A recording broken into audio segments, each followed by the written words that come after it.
Tidak boleh memakai topi juga tanpa alas kaki. Pengharusan ini, ujarnya, dikarenakan menghormati kebiasaan mereka sejak zaman penjajahan Belanda tempo dulu.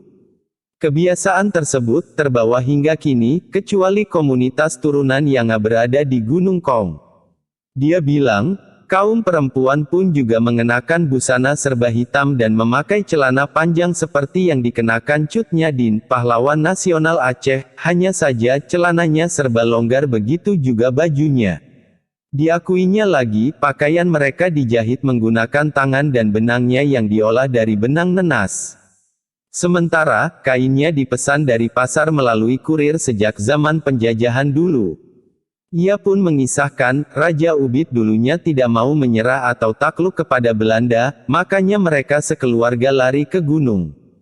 Tak sampai di situ, di perjalanan mereka tetap dikejar dan berakhir di pucuk Gunung Hitam, sisanya ke gunung lainnya.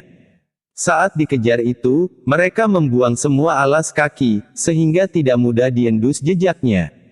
Begitu juga terangnya pakaian warna-warni ikut mereka tinggalkan, karena dianggap memudahkan pihak Belanda menemukan mereka.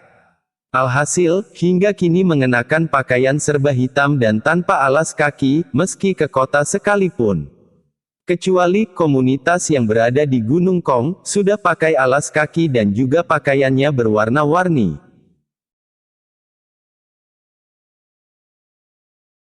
Midan A hanya pernah ijazah oleh Belanda.